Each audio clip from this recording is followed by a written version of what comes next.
I hope most of you know that as we take collection, that not all of it stays here in our own community.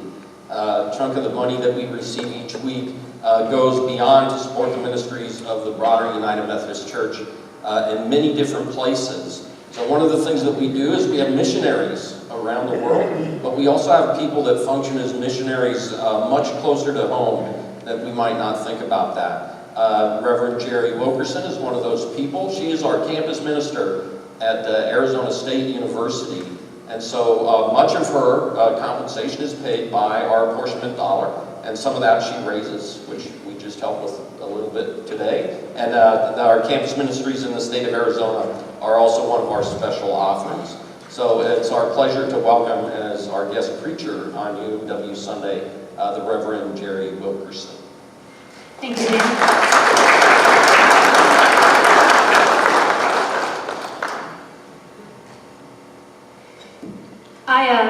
I had the pleasure of working with Dan as he was at First Tempe, right there on the campus. And so, and he was a campus minister himself once upon a time. So he really knows that ministry, and I've appreciated his guidance through the years.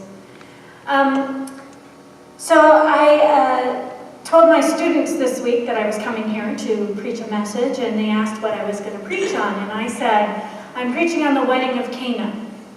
And they looked at me strangely because they don't quite know their Bible by heart. They don't know that story maybe as well as some of you do. So I said to them in a nutshell, an explanation of the story in shorthand. And I said, but I can't tell you guys that here. And they said, no, tell it exactly that way. So you're going to get a little taste of campus ministers speak. I hope you're ready for it. So Jesus is at a wedding with his mother there, and they run out of wine. And Mary says to Jesus, they've run out of wine. Mary notices this because she's a mother. And she likes wine, I think. And so she tells Jesus, they've run out of wine. He says, woman, it is not my time yet. And then Jesus, of course, ignores her son and goes to the servants and says, just listen to what he says. Do what he says. So Jesus gets up, goes to the servants, tells them to fill the jars and then out comes all of this wine. So that's how I told the story to the students. I also want to say that some biblical stuff from this that we might go over. It is the first miracle according to the book of John, or John's Gospel. It is also by many biblical scholars one of the first miracles that Jesus ever performs. When I saw that it was the lectionary this week, I thought it was quite fitting, too, for our 150th celebration of the UMW, because it involves a woman highlighting a potential miracle. And not only that, but God's first miracle through Jesus Christ. It is a woman that elevates this first miracle, brings it to the attention of Jesus Christ, also lets him know that it is his time. It is also women at the end of his life who usher out his body and give him his sacred knowledge to the other disciples that he has risen. Women are throughout the Bible often not named, but in very significant roles. And that's God's message to us. So will you pray with me? Gracious God, may the words of my mouth and the meditations of all our hearts be pleasing and acceptable to you, O Lord our God. Amen. So as a first miracle of Jesus, I want to point out that this is not a healing miracle. It isn't that Jesus is healing somebody. It's not that he's delivering somebody or saving somebody from their own troubles. Rather, it's a miracle that's quite quite benign in nature. He's just turning water into wine. Yeah? Hearing those words coming out of my mouth, yeah. Okay. But it is a miracle of kindness. So what is it about God that the first miracle brought to our minds is a miracle of kindness? It is a miracle of recognizing need, going above and beyond inconvenience to meet that need. It is going above and beyond what's expected to bring excellence. And it is a miracle where Jesus does not take credit for it. So what does that say about the miracle of kindness and what we need to do? We first know that Mary notices a need. This couple has run out of wine. Now, it was probably a couple that the family knew. Jesus was there. It says that they returned to Capernaum with his brothers and the disciples. So this was in Galilee, the hometown of Jesus at that time. So he's at a wedding, probably invited from some guests, and he is there and they run out of wine. Mary notices this. She is concerned about the couple because they're probably from a less wealthy family, let's say, and they're concerned that there might be some embarrassment involved for this couple. Maybe people will leave early because they've run out of wine. Maybe people will be judgmental. So this is what Mary notices as the need here. We often don't do miracles of kindness ourselves, and I do believe that we get through God's grace to be able to do miracles. And they may not be healing in the sense that Jesus did, but it's healing nonetheless. It may not be salvation as Jesus did, but it's salvation nonetheless. It may not be kindnesses that Jesus gave, but it's kindness nonetheless. And so, for our miracle of kindness, first we must notice a need. And in order to notice a need, we can't be so self-absorbed that we don't see what others need. It is easy to walk by people and not notice them.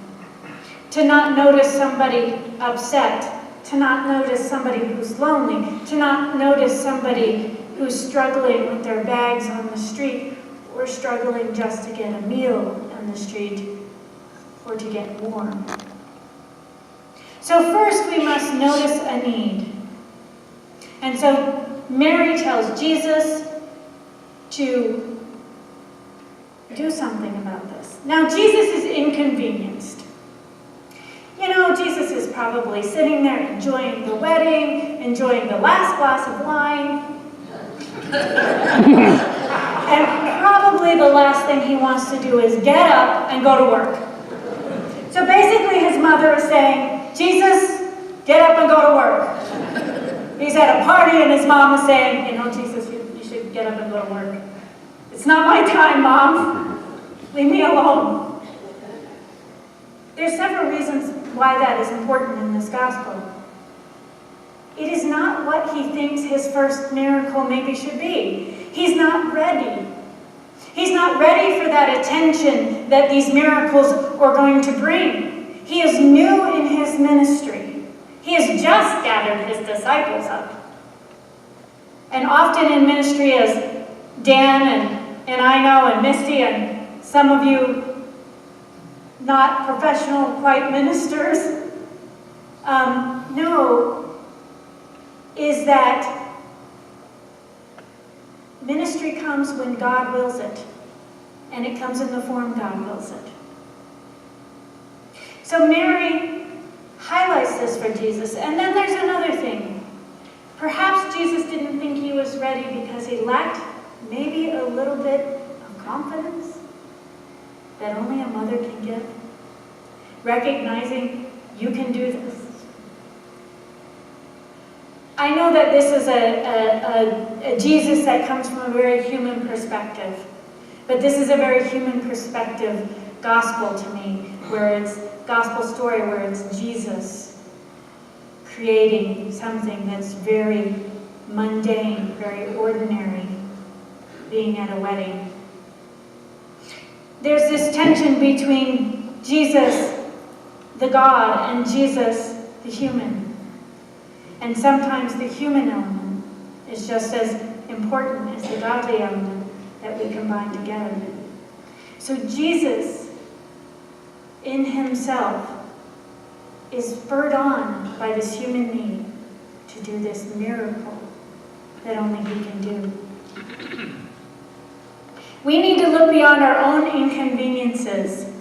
It's very easy to overlook a kindness that we could possibly do because it's a little bit too inconvenient for us. Maybe we're on our way to work and maybe perhaps we're even running a little late and somebody is there who needs our help. It's inconvenient. We don't want to stop and help this person because we're too busy, too focused on what our next task is. And isn't it funny that God just puts into place something that we need to respond to in a holy way? So first thing was we need to recognize and see that need, but also to not worry about being inconvenienced by that need. It is easy to overlook. It is easy to go on about our day. It's harder to be inconvenienced. And I will tell you, the most worthy needs that we can meet, we will be inconvenienced by. It is not convenient to sit with somebody who's grieving for as long as it takes for them to grieve. It's never on our timing, is it? It's on their timing.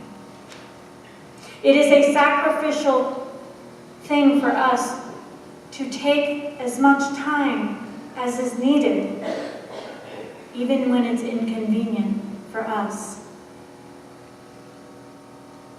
The third thing that is highlighted by this miracle is that Jesus goes above and beyond what is expected. Not only, first of all, it's unexpected to make water into wine, correct? No one expects that. You know, the servants are just filling up these jars with water, not expecting what's going to happen. No one expected that. But Jesus not only makes wine to solve the problem, he makes the best wine ever. The greatest wine, of the envy of all the California growers out there, I'm sure. So this is some great wine he makes. Not only does he make great wine, but it says that they fill up 6 jars, and I'm imagining they're about this tall because they're 20 to 30 gallons apiece. So he makes 6 jars of 20 to 30 gallons of wine. That's a lot of wine. It was either a big party or the party was going to last for days. So he went above and beyond. This is a miracle of abundance, and it's a miracle of an abundance of kindness. Isn't that interesting? An abundance of kindness. It's going above and beyond. So what if somebody you notice is in need because they have too many groceries and they're trying to open their trunk and they can't quite navigate everything and they're trying to stuff their groceries into their car, and you notice and you're inconvenienced because you're heading to the grocery store trying to get your wine, and you have to stop and help these people, and you help them load these groceries. And then you ask them, you go above and beyond, and say, how's your day going? This looked hard. You look like you were struggling. Oh no, I'm fine. Or oh no. Or maybe they tell you a story that lasts way longer than you wanted it to. But you went above and beyond. We hear these stories of people going above and beyond. Have you heard those stories of people in the fast food line that pay for the meal behind them? Going above and beyond. They don't even know if there's a need. It's just an act of kindness. Wow, what is it if we went above and beyond? I believe that's what our Christian witness is. If we are ordinary citizens, do kind things. But to go above and beyond what is expected is most holy indeed. It is what Jesus does. It is what we are called to do, to go above and beyond what is expected. And oftentimes, the above and beyond is reaching the spirit of the person. Is there that lonely person? Is there that grieving person? And maybe you do an act of kindness like bring them dinner, but maybe you sit down and you eat with them. Maybe you invite that friend to the movie who's just had a divorce. Maybe you offer to take care of somebody's kids because they just need a break. Or maybe you take care of somebody's family member who has Alzheimer's because they just need a break. What is it if we go above and beyond as Christians and reach that level of the depth of soul that Jesus reaches with acts of kindness? Finally, Jesus does not take credit for this miracle. I don't know if you noticed this, but when the wine is taken by the wine steward, who does he go to say, what a wonderful wine this is? I can't believe you saved this to the last. Usually people wait till people are drunk and then bring out the cheap stuff. He goes to the bridegroom. He doesn't go to Jesus. He doesn't know Jesus has done this. He goes to the bridegroom. He's assumed the bridegroom has paid for this lavish wine. Jesus takes this very person in need, and that person gets the glory, not Jesus.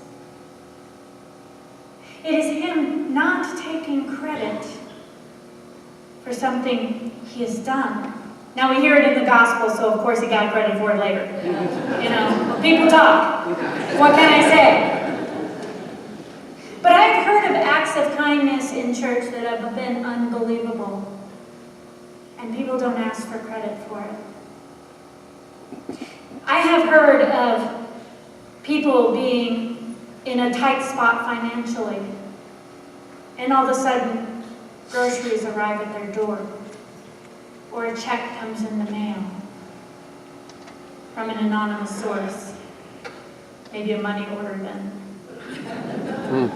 But it has been done where people have donated anonymously to somebody who's hurting in the congregation, saving their pride perhaps, not wanting to take credit.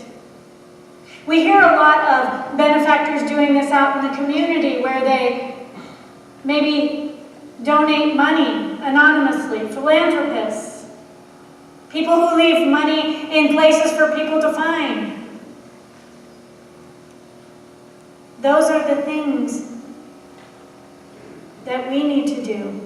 When we take credit, it's for our own glory. When we don't take credit, it's for Jesus' glory. It's for God's glory. It is with grace that we give that to God. One of the traditions that my family has done at Christmas time, we just celebrated Christmas, and one of the things that we do with our gifts is our gifts never have who it's from on it. Instead, it's from Steven Spielberg, or from Pope Francis, or from Mickey Mouse. Mickey Mouse always gives good gifts. But it's never from somebody. It is not that we take credit for that gift. I was trying to teach my children It's that the love is there and that the care is there. And for them to know love is the most important thing. And to know giving is not about what you give, it's with the heart you give it with. And when we cannot take credit for the things we do, when we can give that glory to God, we are indeed in line with Jesus and performing a miracle of kindness. So what do? It's still the new year. Some say you should start your New Year's resolutions on February. I've heard that in the news lately because there's too many holidays and we're still not out of the holiday season. We're still paying off Christmas and can't get our budgets in order, and diets are still crazy. And that we should start in February. Well, that's coming up. So I have a New Year's challenge for you. I gave this New Year's challenge to my students last year, and it went really well. We called it a New Year's Revolution. And what we did is we put acts of kindness on a poster board. And each week when we met, students took 2 acts of kindness and went out on the campus and did them. Some of it was talking to a freshman. It's an act of kindness. Talking to a professor about something besides your homework, your grades, or the subject that they teach. Maybe asking if they're human, like if they have family or something. Talking to an international student and asking them if they have everything they need, and maybe even inviting them to have dinner. Perhaps asking people to lunch. All these little acts of kindness I put on the board. Some of them easy, some of them harder.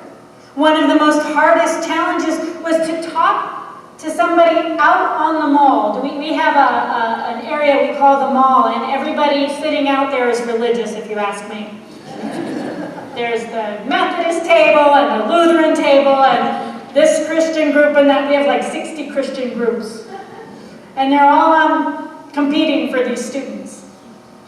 And I said, what if you were to go up to one of them and talk to them? Just talk to them and see what their ministry is about. Oh, we can't do that. That's too scary. It is scary for them.